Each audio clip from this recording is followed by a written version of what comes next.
Hey everybody, thanks for joining us today while we unveil some new content being released for our Fall 2020 launch. Congratulations, Ashley and Crystal. Woo! We're so excited. So we're going to chat a little bit about series titles, series themes, graphics, any changes, adjustments to content, all that good stuff. My name is Brett. If we haven't met before, I help host our Rethinking Youth Ministry podcast, but my main role here is as a Student Orange Specialist, which basically just means a free ministry coach that comes along with your partnership with Orange if you're not familiar. But if you are familiar, if you're a curriculum partner and you haven't talked with your OS recently, then now is a great time because we're starting to do some really cool things that we're calling strategy sessions. You can go to findmyos.com to figure out who your OS is, click their profile and get connected with them. And for my conversation today, I'm hanging out with Crystal Chang. Hey there. And Ashley Bohens. Hey friends. Better known as Ashley Marie Bohens. Thank you. Your full name is what pops into my head every time. I appreciate you knowing me that well. For some reason. Crystal, what is your middle name? I just know Crystal Corn Chang, but that's your maiden name, not your middle name. My middle name is Brooke. So Crystal Brooke Corn Chang. I kept them all. CBC. CBCC. I like That's it. right. Sounds like a Christian broadcasting network. Welcome to Tune in CBCC. to CBCC. You do look like a Brooke. I can see that. Thanks. I tried to change my name to Brooke in college, but then the boy I was dating from my hometown came to the same college and wouldn't call me Brooke, and it just kind of ruined the whole thing. I'm still not. I'm not over it. Dang. Not over it. We can ruined try to change everything. it now, Crystal. I mean, Brooke. Yeah, I'm sure. And we can change it now. Right here on this call. We're going to change it. It's fine. Well, if you are new here and you don't know the difference of Crystal or Brooke, maybe our podcast, the Rethinking Youth Ministry podcast, brought you here, or a friend invited you to the group, or maybe you learned about this from Orange Conference. Either way, if you're new, we're a part of the Orange Students team, and one of the things that we do here is produce a curriculum called XP3 Middle School and XP3 High School. And so if you want to know more about the curriculum that we're going to spend some time talking about today, you can go to thinkorange.com/XP3. You can learn more about it. You can do a free trial. But essentially, we release a new season of content every quarter, and our fall season was just released on June 1st. So when that happens, we like to celebrate by doing a little unboxing together where we can learn a little bit more about what's coming up for the next season, what's new, get an inside look from our awesome XP3 directors. So this is the fall season, so I dressed in layers, despite the fact that it's late May in Georgia, and I'm a little toasty right now, but I've got my hoodie on, and I've got my jean jacket. Are you guys wearing any fall wear today? You've got your fan going too, I see. I do have. It should be a little bit higher, to be honest. Okay, so some fall questions to start off with. For you guys, when you think back to middle school or high school, what comes to mind when you think about back to school? Going back to middle school, going back to high school, fall, whether it's a specific memory or maybe just like a feeling, what comes to mind? What does that conjure up for you? Ooh, I've got two things that come to mind. First, school supplies. Supplies? Yes. I've always loved school Yes. supply shopping. I love the feel of them. I love the smell of them. And you know what? Target didn't have like a section, like it wasn't like that when I would go school supply shopping. So I really appreciate it now, even as an adult. But then I would buy all my school supplies and then I would like open everything, organize it perfectly in my book bag, use every single little pocket, make it really organized. So I loved that. And then I would say the second thing that comes to mind is like our school sports always started. We had school sports in middle school and high school in Ohio. And so that always started even really before school started. So was fall soccer season for you, Ash? Yeah. Well, I played soccer year round, but for school, yes. It was in the fall in Ohio. But also this summer would have been, we're supposed to be having the Summer Olympics. So had it been, if I was going into middle school or high school again right now, I'd be like ramped up for my sports season because I would be so inspired from the Olympics. So I guess we'll have to wait for next year. Crystal, was fall your soccer season in high school? Solid no. So I did in sports. But I loved high school football season because I was in the marching band. And it was like, it was the event of the year, that first kickoff game where we were terrible because you're always terrible at the first one, but it was still so exciting. So band festivals and Friday night football games was the absolute best. But you know what else I remember, and it's kind of a downer, is I didn't have a word for it back then, but now I know the word is social anxiety. Like, I remember being so nervous about the first day of school and the outfit that you wear and making sure you get to each class, but most importantly, when you walk in the class, finding the right seat next to the right people so you didn't get stuck sitting next to the wrong people for the next 18 weeks. Like, it was a lot. It was just a lot. I still have nightmares sometimes where it's like the first day of school and you don't know where things are and what class to go to, and I don't have my schedule. Yeah. So, yeah, I feel that. Okay, so fall is also often known for its seasonal beverages. So, like, you know, the pumpkin spice lattes and, you know, the ciders, all the ciders and things like that. So what would you guys say? What is the best fall seasonal drink? Oh. So, don't at me. I don't love the pumpkin spice latte. Like, just, I don't want to hear about it. Don't tweet me and talk to me about your pumpkin spice latte. I don't love it because I grew up next to an apple orchard. So every morning on the way to school, I had this is not healthy. This is why I'm going to die early. I had an apple cider slushie and an apple cider donut on the way to school every morning. And if you've never had an apple cider donut, it will change your whole life. They're so good. That sounds great, but the apple cider slushie sounds a little horrifying. That was good? Awesome. Do you hate slushies or do you hate apple cider? Like, yeah, what's you wrong don't with hate you? either. They're so good. I don't love apple cider, I guess, to be clear. Really, hot drinks in general, I don't like. So maybe a slushy apple cider I would, because it's not hot apple cider.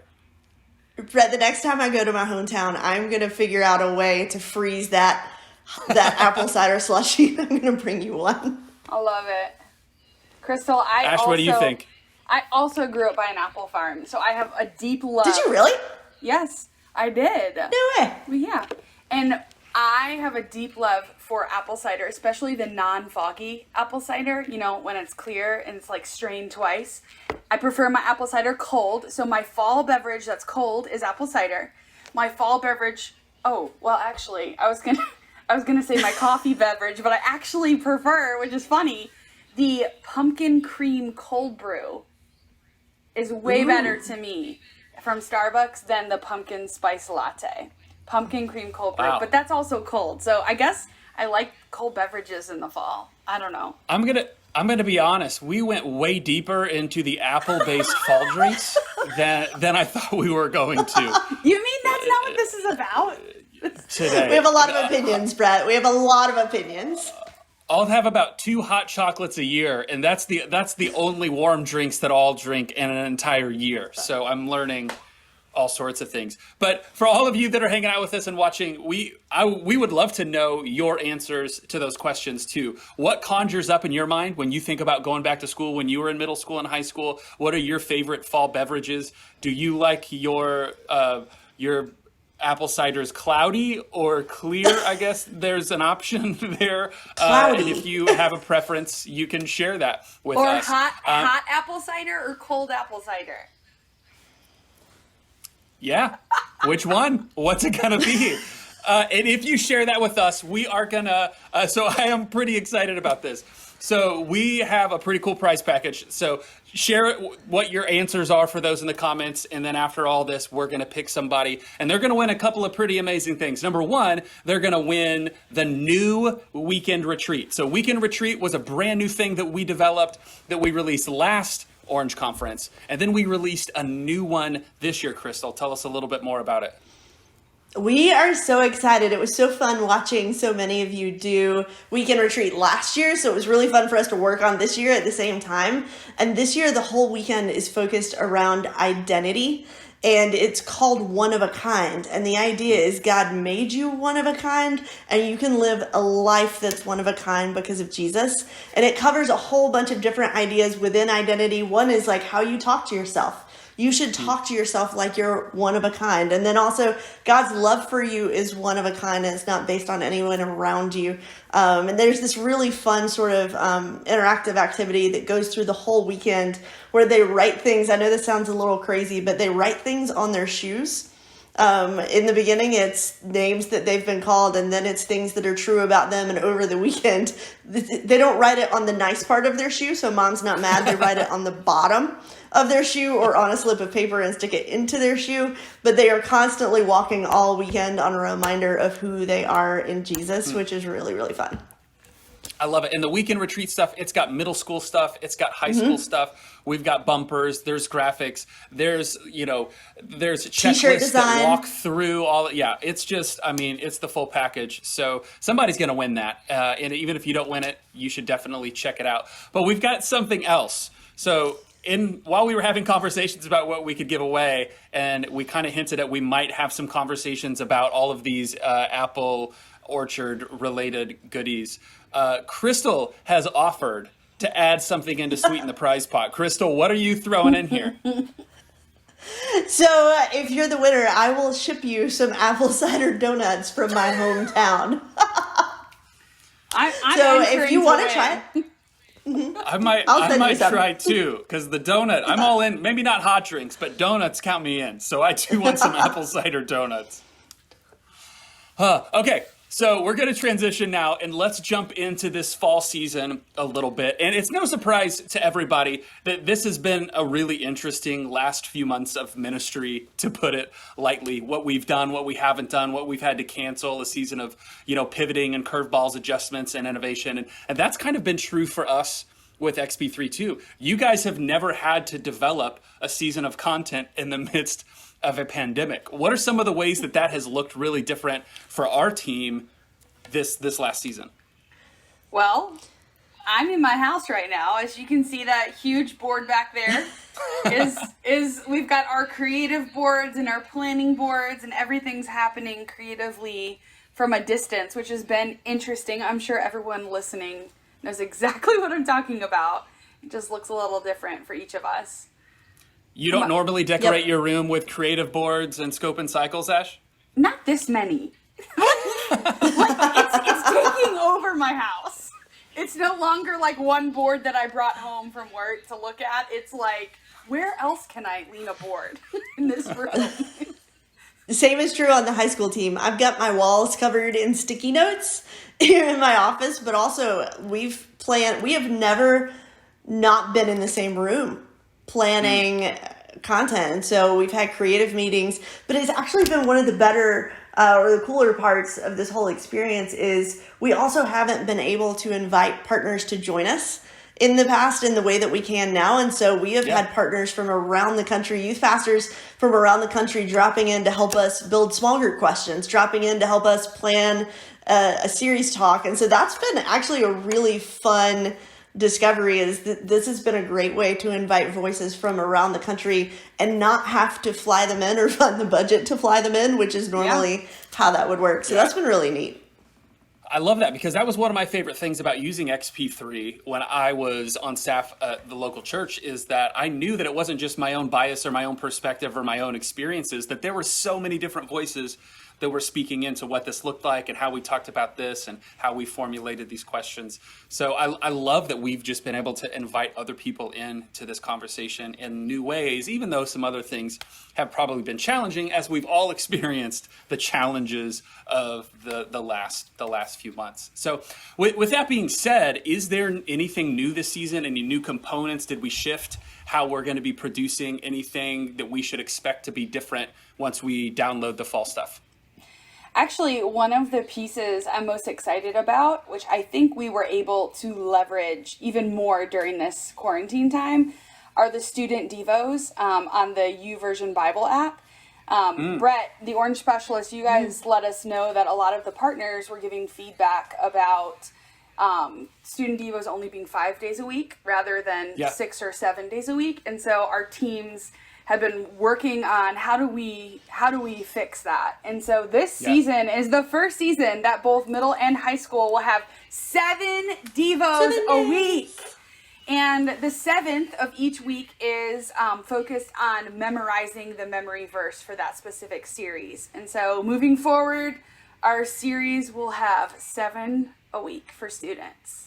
That's awesome, because that was a struggle, because for a while we just had paper devos, and it was just supposed to be during the weekday and you take the weekends off. And then we had this awesome plan and design of putting them on the YouVersion app, which has been amazing. But the way the YouVersion app is structured and works is a little bit different, and it would just burn through all 15 in 15 days instead of spreading it out over 3 weeks for a 3-week series. So this will be a huge help to be able to keep things on track, aligned with what we're trying to do with the rest of the series. So I know that's really good news for a lot of folks that are listening. One of my favorite things that we did during all this was Easter happened, right? During the last few months. And leading up to Easter, some of our youth pastor partners joined together and did YouVersion Easter Devos together. And it will forever be one of the things I look back on during this time, and like waking up every morning and doing a devotion and seeing the comments from my friends around the country who were doing the same one. And I thought, man, this is cool for me. I think this would be cool for students to see their friends doing that too. Yeah, well, especially in this season, it's one of those pieces that fits so well with what we're trying to equip leaders with, that will still work with their students in the midst of digital ministry that so many people are doing right now.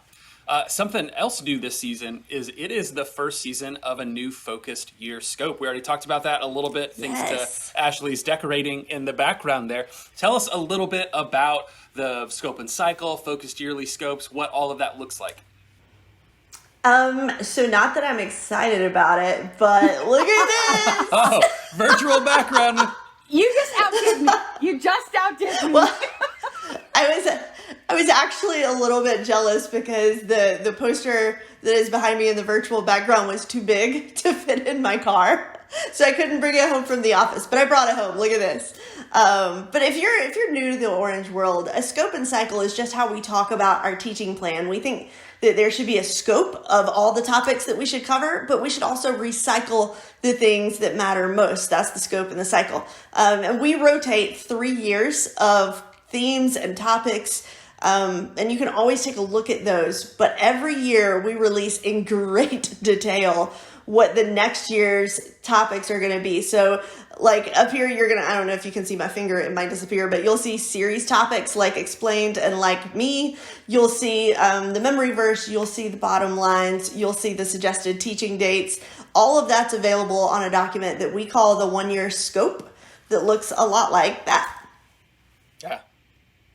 Yeah, and I love the fact that the whole design of XP3 is we're trying to give some structure, we're trying to give some guidance and idea about what we could be doing, but there's still the flexibility to be able to I'm going to do this over here, I'm going to move this over here. That was always something that I loved and really appreciated, and felt like it was such a huge benefit and relief in a lot of different ways too, with what I was trying to do and build in my own ministry. So if you do want to learn more about our 3-year scope and cycle and what that looks like for the next year with our focused yearly scope, you can just go to orangestudents.com/plan. It's going to be all right there for you to dive as deep as you might want to get. So let's jump into this fall specifically. Ash, so what is the first series in the fall look like for middle school? Oh my goodness. It's called Break It Down, which is Break a It series. Down. I know. I'm so excited about it. It's a series about the Bible, and the reason I'm so excited about it, number one, is, as middle schoolers are developing a faith of their own and learning what their relationship is with this book, I'm excited to talk thoroughly about some of the topics we've selected to talk about. But also, whenever I talk about talking to middle school students, I always say it's not about watering it down, it's not about dumbing it down, it's about breaking it down. And so that's exactly what we've done in this series, is take this big idea and this book that people treat differently than every book in their life, and we break down like, what does this actually mean? What is it actually used for? Because we know middle schoolers are asking things like, am I supposed to read the Bible? Does it make me more Christian if I read the Bible? How do I read the Bible? Where do I start? Why do they use weird words? Like, why are there a bunch of books within a book? Like, why does the Bible not talk about certain things? And does it really matter if I do read the Bible? Like, does that make me a better Christian? Why don't I feel close to God when I read the Bible? How do we know that this book is the right one? If it was written so long ago, what does this have to do with my life? Like, there are so many questions that middle schoolers are asking about the Bible. And we're so excited in this series to jump in and really help small group leaders and parents guide middle schoolers and coach them as they're developing this relationship with Jesus and how the Bible can help them grow in their faith. I love that, because so often we focus in the church about making sure students know what the Bible says, but it's so important that we also help them understand what the Bible is and what does it look like to understand what the Bible is talking about and to have a healthy relationship in some sense with the Bible. That's awesome, Ash. Yeah. So I'm Crystal, really excited about it. Crystal, what does that look like in high school world? Well, actually, before we jump into high school world, Ash, there was a resource that your team helped us develop for small group leaders. Do you mind just sharing that? Because I thought it was so exciting. Yeah, we actually created this additional resource because in creating this series, we thought to ourselves, man, like, we want to set our small group leaders up to win in this conversation and not to necessarily be the master of the Bible and like know every single thing, because we're aware that a lot of volunteers in ministries may be brand new to the Bible themselves. And so we created a resource for ministry leaders to be able to send to their small group leaders. And it's basically like a Bible 101, where it talks about what is a translation and like what are some of the most popular translations and why does that matter and what's the difference, because we know that's going to come up in the conversations with students. We talk about the importance of context and where do you find context and why does it matter to know context. We talk about the importance of memorization. We mention the YouVersion Devo app so that the small group leaders know about them because it's mentioned in the series. And then we actually give them a list of questions that middle school students and high school students are actually asking about the Bible so they can be prepared or better prepared. They don't have to know everything about the Bible. And that's kind of one of the things we talk about in the resource is like, you don't have to be the expert of this, but here's some information that might help you feel more comfortable leading a conversation with middle schoolers about it. That's awesome. I love that. And on the high school side, this series is called Explained because that's what we all want when it comes to the Bible. Can somebody just explain this to me? I had so much fun bringing in questions from my own small group over the last 4 years and going, hey, why does it have two halves and what's a testament and how does all that work? And one of my favorite visuals from this series is we ask youth pastors as they're teaching to stack up a history book and a book of poetry and a fiction book that was interesting but was a parable, like a story to make a point. And we asked them to take someone's personal text messages, print them all out, and stack that on top and said, what if we wrapped one big cover around this and we called this the book of your life? That's good. I mean, that would kind of be true, but there would also be a lot of confusing parts if you read it from beginning to end and you didn't understand what you were reading. And that's all part of a talk called Context Creates Clarity. And I think for a lot of our high schoolers, 2,000 years from now. Yeah. I think a lot of our high schoolers are like, I don't get this. And a lot of times it's a question of context, not a question of whether scripture is reliable or trustworthy, but a question of, I don't get what's going on. And so we begin by talking about context. And one of the things I really like about the series is I would say this is one of the most intellectually mature series we've done with high schoolers. This is one that's going to address some tensions some juniors and seniors feel that they may not have heard before. And so we're going to talk about things like, hey, there are parts of the Bible that are really confusing, and Jesus makes those parts clearer. We look at everything through the lens of who Jesus is. The Bible is how we see what God is like. And Jesus is the best picture of what God is like. The other visual that I'm really excited about is we talk about Jesus being like 3D glasses. Like, you know how in a movie, in a 3D movie, if you don't have the glasses on, you can kind of tell what's going on, but not really. Then you put on the 3D glasses and everything is more clear. And that's what we talk about. Jesus is kind of like the 3D glasses. We look at the Old Testament and everything that happened before, and we see it more clearly when we understand who Jesus is.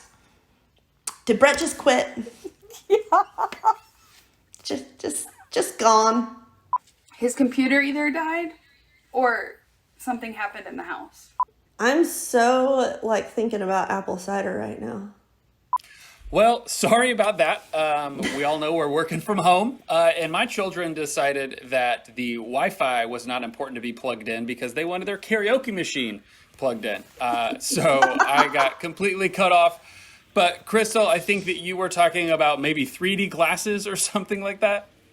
Yeah. I was just talking about how this Bible series called Explained for high schoolers is one of the more intellectually mature series we've done and addresses some of the questions that high schoolers tend to ask. Things like, hey, the things that happened in the Old Testament, some weird stuff back there. How is that okay? And we talk about the fact that the Bible in some ways can be like a 3D movie. Like, I don't know if you've ever gone to a 3D movie and you sat there without the glasses on, but you can tell what's going on. Like, you can see the events. Things are just a little bit unclear, but you put the glasses on and suddenly you see everything better.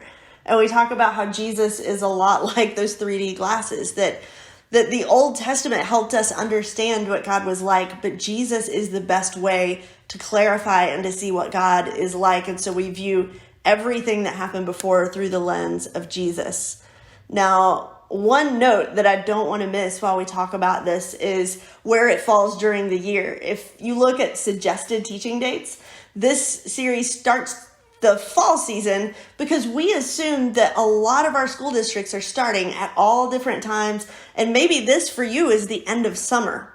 But here's what I would say. If you're a ministry leader and you know that the beginning of school is a high attendance time, especially for new kids, I would either save the Bible series for before that or significantly after that, because I would hate for all these kids who've never been to church before to show up and hear this series. Even though it's clarifying, they might not have those questions yet. And so I think the next series it's one about comparison, and it's a great place to start your school year. And then if your Bible series falls at the end of summer or a few months later at the end of your fall season, either way, that's going to make a little more sense. That makes total sense to me. And that's where, like we said earlier, we do have suggested teaching dates if they're helpful, but we want you to take this content and to make it fit your culture, your context, in the absolute best way that it can.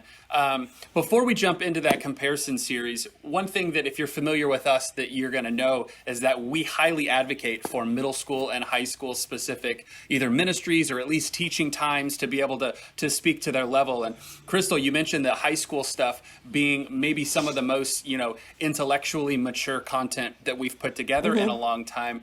And I just want to really challenge people that if you have a middle school, high school combined environment, if you're just using the high school stuff and you kind of have all your middle schoolers together, yes, when we talk about sex, it's obvious maybe we shouldn't have everybody together.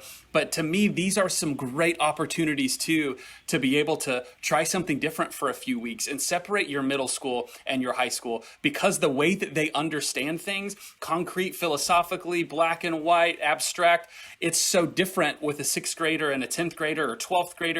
And so when we talk about what the Bible is, it's so important, like you guys are talking about, to do it in a phase specific way. And just because you have a 7th grader who's a little bit more, socially mature, as in they're not just making fart jokes all the time like some of the other 7th graders are, it doesn't mean that they're intellectually, that their brain has developed in a place where they're going to understand the way that we might be talking about what the Bible is on that level. So again, as Orange Specialists, we would love to have that conversation with you, even help resource you with the content that you need to be able to do some specific teaching. But man, what an important series to make sure that we help them understand and get right. And sometimes that means we've got to be able to teach them specifically. Sorry, I'm getting off my soapbox on that. All right, so Crystal, you told us a little bit about the comparison series. Tell us a little bit more about what that looks like. For sure. This is a great fall kickoff series because every kid, Christian or not, and for the record, every adult struggles with comparison. And in the high school series, we're titling that Like Me. And the idea is every time I walk into a room, I'm trying to figure out who's like me, who's better than me, who's not quite as good as me in different areas, who is like me when I'm on social media. I'm hoping that you like me. And all of that comparison leads to me not liking me. And so the idea is to free ourselves from some of that comparison because God made us in a way where there's no comparison. And there is this moment towards the end of the series I'm super excited about. We use something called an XP. That just means an experience piece. It's kind of like science lab is to a science class. It's a way for students to explore what they're learning. And one of the things we challenge them to do is to celebrate people that they tend to compare themselves to instead of being jealous or wishing ill on those people, to celebrate them. And so we're challenging them to do that in their small group, to own the fact that like, hey, sometimes I compare myself to the people in this room. So instead, I'm going to celebrate the people in this room and I'm going to write down something I like about everyone in this room. And then all of those things I write down that I like, the small group leader is going to put into an envelope or a jar or a box and give them to the kids so they have a container of all the different things somebody likes about them to pull out during the school year. When they feel like nobody likes me, they can pull out something out of a jar or a box that says, no, this is why people like me.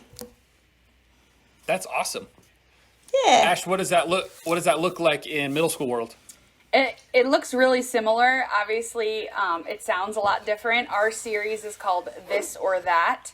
When I take this in my life and I compare it with that in his life or that in her life, it's easy to become dissatisfied or not happy with who God's made you to be or the timeline that you're on or your journey or whatever, whether the middle schoolers are comparing their sneakers or comparing their friend group or comparing the spot on the team or their family dynamic, whatever it is. We all know, because we've all been middle schoolers before, that comparison is a huge thing that's going on in all the lives of teenagers and adults, let's be honest. I mean, but it really ramps up in the middle school years. And so also Crystal was going to talk about the week where we talked about the importance of celebrating other people. Like when you stop comparing, you can celebrate other people, but you can also celebrate yourself better. Instead of wishing you were something else. And I love in our series, one of the interactives is we have the students act out one of the gifts, like the celebrating gifts, like whichever one can come to your mind, or like they mimic them. Like, so we start the GIF mimicking in large group, and then they get to make their own GIF when they get to small group. And they're going to think about like, who can they celebrate? Same thing, Crystal. I think that's such an important skill to develop. So hey, hang on. Can we reenact that? Like, can I be this GIF? You would be a beautiful GIF in that way, Crystal. But actually, we did that for the teaching videos this round. We actually had all 6 of our communicators for this season in middle school reenact a like celebratory GIF. And maybe we should put those up on the screen so everybody can enjoy those buttes because they're amazing. When I think about comparison in middle school, the pullover puffy starter jackets of like sports teams were really popular. And so I begged my parents for one and they finally got me one, but it was just a starter one. Like it wasn't a team. It was just like the brand starter. And I was mortified that it wasn't like the Hornets or the Pacers or the Colts. I grew up in Indianapolis, but anyway, we better move. I had the Charlotte Hornets and UNC. Yeah, those were 2 of the coolest ones. Even though you grew up in Ohio and I grew up in Indiana, those were the 2 coolest ones for some reason. They were. Anyway, I'm going to have to continue that conversation in counseling later. All right, so Ashley, this next series we're going to talk about has to do with family. So talk to us about what that looks like with middle school. Yeah, our middle school series is called FAM, which is just, you know, the way the cool kids are saying it these days. But we really, you know, we're spending 4 weeks talking about family, And, I think the timing is really cool that we have this schedule for this season, especially coming out of quarantine where they've probably had more time with their family as middle and high school students than they have since they were little kids. And what better time to talk about family? And we also, I thought we did a really, intentional and great job of acknowledging that everyone has a family. It just might look different. The structure, the makeup, or the history, or who you're living with. And I think that is so important. And I kind of love for our family series, our fam series, we leaned into the whole idea, like for our bumper and our art, the animal kingdom and how all of the animals and the way that their families function. We actually did like an Australian voiceover. So it's got the vibe and everything. It's very fun. And so we just talked about facts about animal families, so that we could show that different, everybody has a different family structure. And what I really love is week 3, we talk about when your family changes, God is with you. So telling them that you may not have had any big change in your family yet, but there may be change in your family. Like if you have a sibling, they may go away to school, or if your sibling might get married, your parents, there's a million scenarios that could happen. You might move, your parents might change a job, whatever it is. And one of the hardest things for middle schoolers in this phase is to put themselves in someone else's shoes. And so one of the things I really love is in our week 3 small group, for our XP, our experience piece, we came up with scenario cards that were different scenarios, and we're telling the small groups, put them all face down in the middle of the room, in the middle of the circle, and have them pick up a card and read it out loud and talk as a group about how somebody besides you might feel. Like, how might your grandmother feel about that scenario? Or how might your dad feel? So try to help them build the skill and the muscle of seeing from somebody else's perspective, because I think if they can start to do that, they may have more grace for their family. For sure. That's so great. Crystal, for real quick, I got to take these layers off, y'all. I am dying. Crystal, right you're now. going to talk about week 4, are you? Yes. Okay, yes, good. 100%. I was going to talk about it too, but I'm like, I will leave it if Crystal's going to talk about it because it's really good and important. All right, so high school world, what does that look it. like, Crystal? Okay, so the high school family series is called Family Matters, and I love that title for one a lot of my favorite reasons. TV shows of all time. For sure, right? Shout out.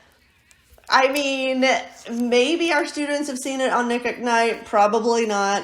But I love the title because high school is the easiest time to decide family doesn't matter, because there's this countdown, right? That once you hit 9th grade, in 4 years I'm out of here, in 3 years I'm out of here, in 2 years, and it's so easy to treat family like they don't matter. But the truth is, your family will always be your family, whether they're step family or adopted family or siblings. They're always going to be your family, and you will always have a family. So family actually does matter a lot. And so we encourage students to treat their family like they matter, even when family life is changing and siblings are going away to school and maybe dad or mom gets remarried. Like, all of those scenarios can make it easy to treat someone like they don't matter, but they still do. And then in week 4, I'm so excited about teaching students to develop this skill of inviting some bonus family in.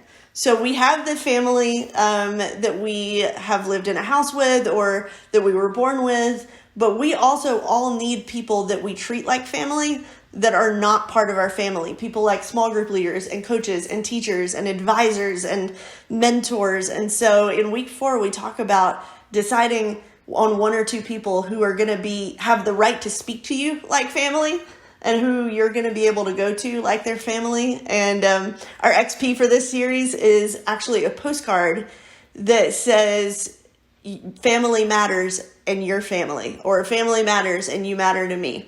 And students will write a note not only to the family that they live with, but also to somebody that they want to be like family, and just say, hey, you're in that category for me, which I think is wouldn't your heart just explode if you got that postcard from a kid? I'm so excited about it. Yeah. Sounds like a good recruiting strategy for small group leaders. It's true. To sign up to be a small group leader, click here. Yeah, I know. Not on the bottom.